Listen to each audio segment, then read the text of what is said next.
Hello friends, today we're going to do a pastel painting of a beautiful spring sunset with a watercolor underwash.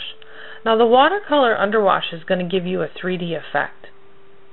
Here are the supplies you're going to need, and we're going to jump right into it. I sped this up for you so you can see. We're applying the watercolor underwash on an ampersand board. Some cad yellow, a little bit of orange, cobalt blue for the sky, some ultramarine in the corners. We're going to lay down a layer of darker clouds using more blue. Now this is going to dry really light, and that's okay. I'm just adding a lot more color to get some definition in here. Some darker blues using the side of my 1-inch brush, going side to side. Get some of these clouds in there.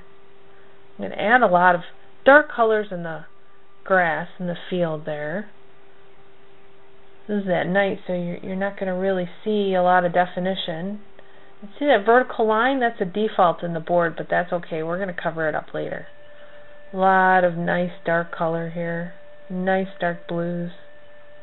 And now we're going to move on to the pastel. You can only do this when your watercolor is completely dry. I'm going to take some of the Rembrandt dark gray, dark purple gray. I'm going to add it to the top of those clouds. I'm going to rub it in with my fingers. The board feels like a sandpaper. I want to get that pigment in there. I'm taking a dry brush, a dry bristle brush, and I'm going around the edges, taking some more gray color, some dark gray Rembrandts, and add it to the sky. I don't want to cover everything up. I want to have some sky holes in here. I went from a purple transition to a gray transition.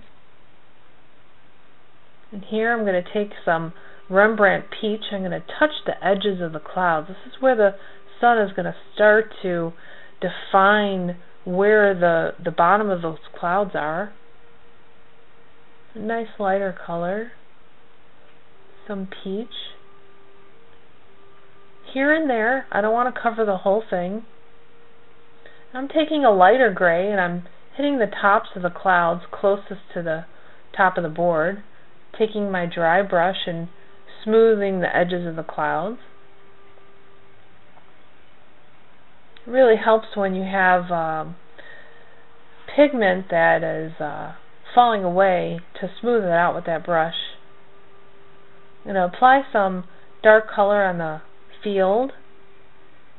I'm skipping around because that middle part right there, that's going to be where the field is flooded and it's starting to reflect in the sky too.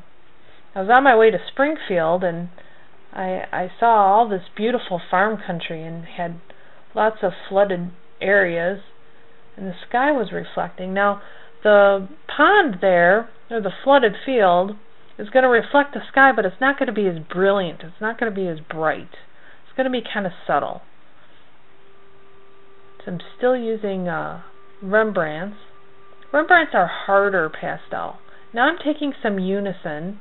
Unison are really soft, buttery pastels. It's like icing on the cake. It's really going to make everything brighter and lighter. And that was orange Unison. Touching the bases of those clouds. I'm taking my pastel pencil and I'm drawing in some trees. Can't really do this with a pastel stick. I guess you can on the side, but it's really hard to get those fine twigs in here. This is just a black pastel pencil, drawing in some background trees. See how this really gives a 3D effect? When you leave that watercolor underwash exposed and you start to build upon it with these pastels, you get this 3D, really neat effect. Taking that same pastel and I'm drawing some grasses in the field, just a few. Taking some lighter color, the peach Rembrandt, and touching the water. Some lighter blues in the water. Pulling some grasses up. here and there. Like I said, it's kind of a silhouette and you don't really see much. I'm taking some Unison blue purple, and I'm adding it to the trees in the field. Gives it more of a depth. It doesn't make everything look so flat.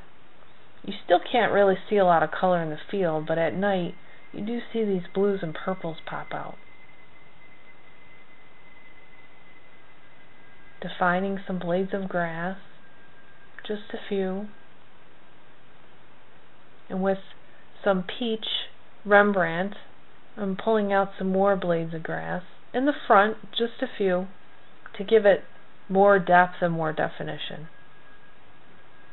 Kissing the sky, kissing the clouds with some sunlight, a little bit of yellow. Thank you guys for watching this step by step. I'm using new software, so I'm kind of rusty, but we'll get better and we'll have a lot more videos in the future. Take care.